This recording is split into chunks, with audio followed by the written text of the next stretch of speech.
All right, so it's another Fireside Friday. We've got Devin here from O'Darby's, and we're going to talk about some of the store picks that they've selected for customers just like you, just like us, that we like to go in and pick up. So let's take a look at what they've got.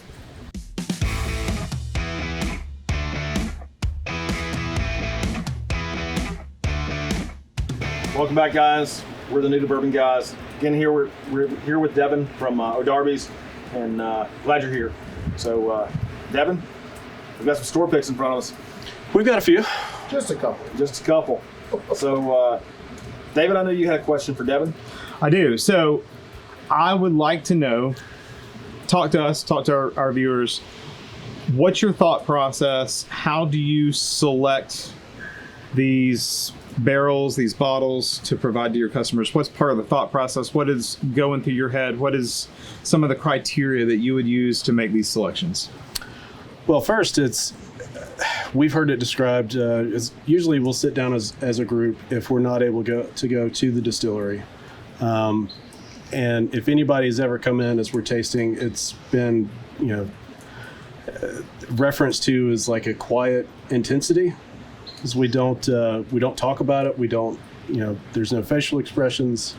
Usually everybody has a notepad, a pen. We all go through the line, however people like to go through it. It's like liquor poker.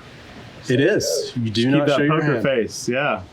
We've kicked people out for no, I'm just kidding. We don't do that.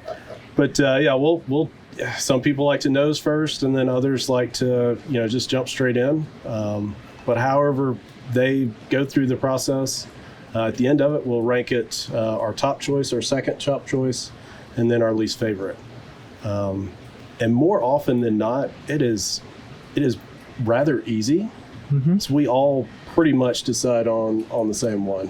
And like I said, we don't. That's interesting that you mentioned that. So Jennings and Bill and I, we do a lot of tastings here on this show. And there seems to always be one of us, it seems to be more often me than anybody else, that is an outlier. Somebody it's like we'll have like three in front of us, and the two of them will, pick a particular one as their favorite. And of course, I'm the odd man out and I'm picking another one. Does that ever happen with your group when you're doing these selections?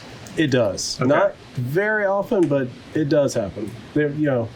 So there's one of you that's right. Is that how many? I'm just kidding. No, we go with the mass. Go with the majority rules. Okay, majority understandable. Sure. All right, so fair enough. So here's the challenge for me, and I know you'll talk about this when we start tasting some of these.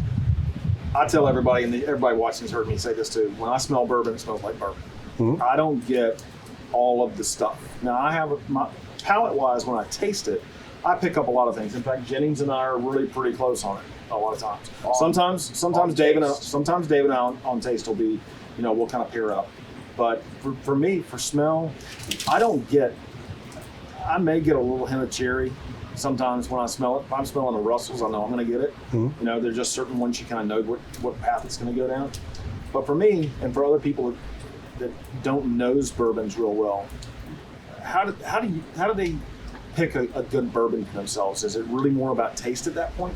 What do you think is a good way to do that? So I'm a little bit weird.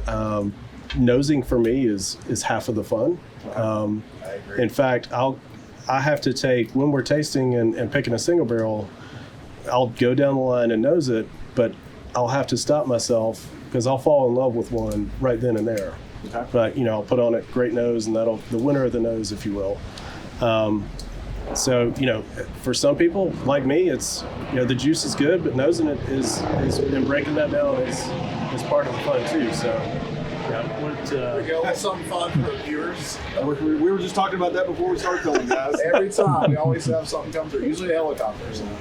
I would say just, however you enjoy bourbon is how it should be done. Yeah, see, that's kind of our motto. That's our motto. Drink bourbon and enjoy it the way that you like to enjoy it. If you like ice, great. If you don't, no big deal. If you want to put Mountain Dew, like we talked about, that's fine. Whatever. It's okay to be wrong. Yeah. It's okay. Now, Devin self-proclaimed himself to be "quote unquote" a little weird, and I don't think it's a coincidence that we invited him to be on the show because he's in good company. At least I can speak for myself. So, all right. So we have some of your store picks in front of us. Yes. Is there anything that we should try?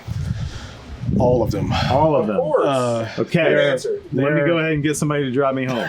Yeah. Why don't you pour us up some, Devin? It's hard because they're all like my children. I can't pick out a I know, favorite right? one, but Oh, we all have a I know favorite what one. we're got one. we're gonna I know try what he the, reached for. Uh-oh. we're gonna try the Russells first. You're going to Which one is this ruin one? me on this one. So this is the Russell's barrel. And another thing that we do when we select is I don't like to know the specifics on it. I don't like to know the age. I don't like to know, anything about it. I think want that's good. It allows you to go in with, an unbiased opinion from the start. Totally unbiased. Because if you hear an that's age statement very that you fair. fall in love with, that could sway your opinion. Absolutely. So I'm going to tell you, I think today, when I nose this, I'm going to get something off of it. Okay. You think so? Smells smoky. You're sitting in front of a fire, Bill. I get a hint of smoke. Get a lot of smoke. Well, there's a reason. You should turn around. Yeah. And it's tough It because smells so good. picking barrels, not knowing anything about picking it completely blind. Did you taste it already, or did you just did. nose it? I tasted it. It's tough because some of that age statement, people go crazy. Oh, it's 14 years old. I gotta have it. It may not be as good as the 10-year-old. So here at O'Darby's, I've been a part of selecting over 100 barrels, but I've never actually thiefed from the barrel. So it was a really awesome opportunity to go in and thief from the barrel with Bruce Russell. Just super nice guy. Of course, you guys know they have an incredible product.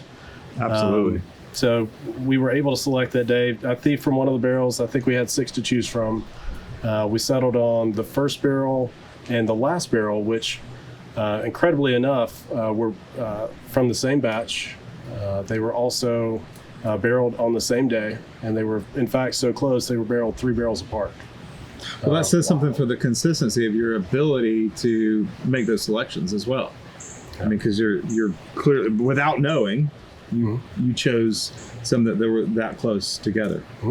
One was incredibly spicy, but also, it wasn't so hot that it was a spice bomb or anything, but it was totally different than that last one that we picked. Yeah. So So what do you think about the experience at Russell's, at Turkey, Wild Turkey?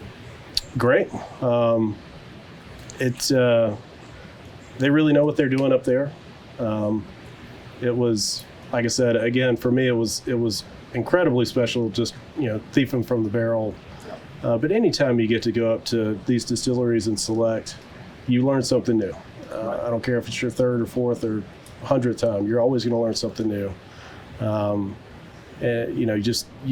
for me, when I leave, I have a greater appreciation for the craft, because there's a lot that goes into it before it hits the shelf or hits this table in front of us. There's a tremendous family history that goes on there too, and the way that their bourbon has been made. I mean, I know that when you talk to the Beams and from all the way from Jim Beam and Booker No and Freddie and then the Russells and all some of the ingredients they use have been kind of carried on down the road.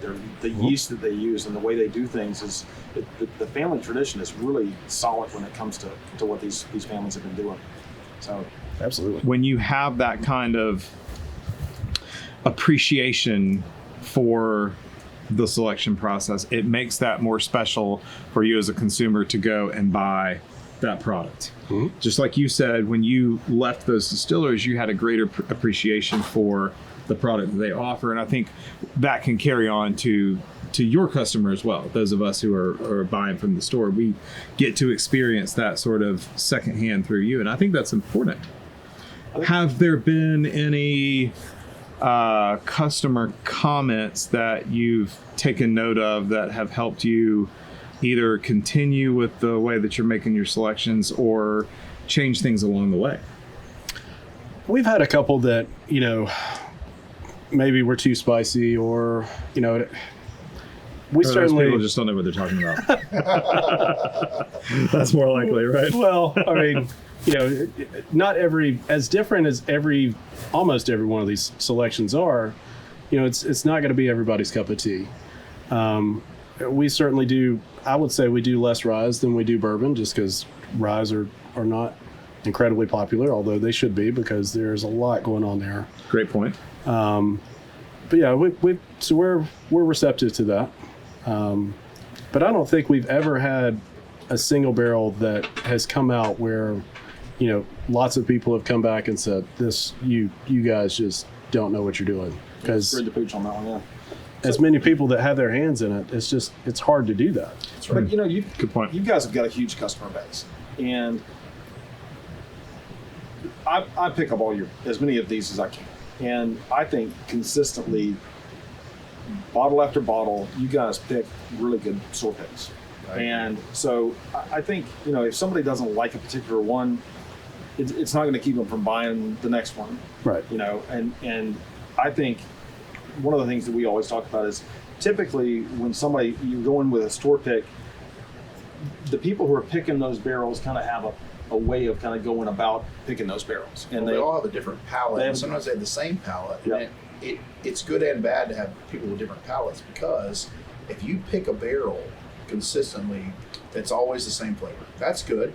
But sometimes if you have a different picking crew, you pick that off-profile barrel and everybody goes nuts. And it's like, oh, you guys got to try this barrel at Darby's they got. It's unreal. It's better than anything I've ever had. And so, you know, it's kind of good and bad. You gotta figure out which way you want to go. And y'all consistently have always had very, very good. And sometimes they're off profile, but they're always really good. There hasn't been a barrel that I've got from you guys that's been like, they're always good. And for you guys that are watching, if you don't live in this area, if you can find a larger store that is buying barrel upon barrel upon barrel, and they're consistently putting on things that you like, just let them know and keep going back. Because those guys have the same flavor palette as you, right? Now, let me ask you one question about that. So when you go to pick a barrel, like you said, when you guys went to Russell's, they had 6 barrels there. Mm-hmm. Well, I guess the first question is that all you have to pick from? If you come in and you don't like any of those 6, do they bring others out for you? Or is it they kind of say, well, this is kind of the slot of what you told us you wanted. These are the ones you have to pick from? Ooh, good question. I was kind of wondering that too. We have never run up against that. But I can say that it's never been, when I've done tastings at distilleries, to a point where I just go, oh, well, this is all unacceptable. Really? It's all just like, these are all really good, but which one tells the best story? Okay. You know, because some of the barrels are just incredibly smooth, but they're all one note. Right. So we want something that has an ebb and flow and an up and down and some unexpected turns, because that's exactly what makes them so special and unique. So you've got a Penelope sitting up here that we want to talk about. Mm-hmm. All right. So I've met the master blender for Penelope. I mentioned that on a previous show. They buy all their stuff through MGP, and they blend everything. Now I believe MGP is now distilling for them to be prepared for what they're doing in the future too. But is there a different process when you're going through somebody like a Penelope to pick one of their barrels when it's not their juice, or is the process the same? It's very much the same. Okay. As we get a lot of MGP product, single barrel specifically, to taste, and you know, for us, it's really about the juice doing the talking. Right. So they've already done their blending and gotten their barrels set the way they want them to be, and then release it from there. Correct. Okay. All right. Interesting. So are we going to taste that one? I'd love to taste it. Sure. Grab it. Let's pour it out.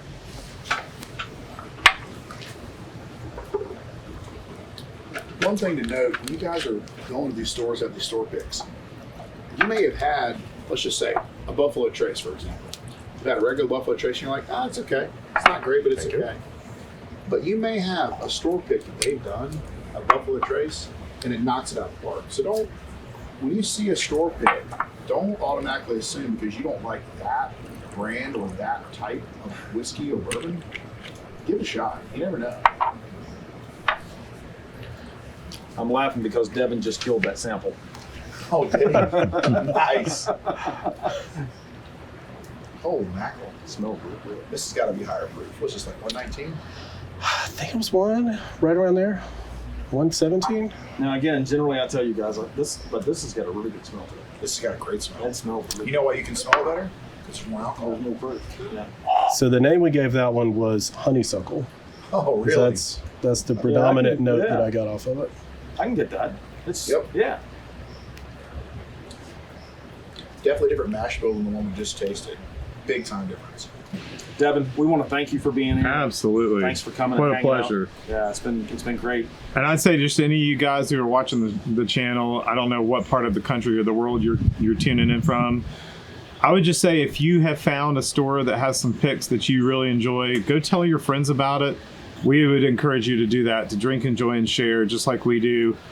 If you find a store that you just love and you've had several picks from there that you enjoy, tell your friends about it. Get out Tell us there, about buy that stuff. Tell us about it. Leave that in the comments. So, like, subscribe, and share. We would love to hear from you guys. Thanks for tuning in. We're the New to Bourbon guys, and we'll see you next time.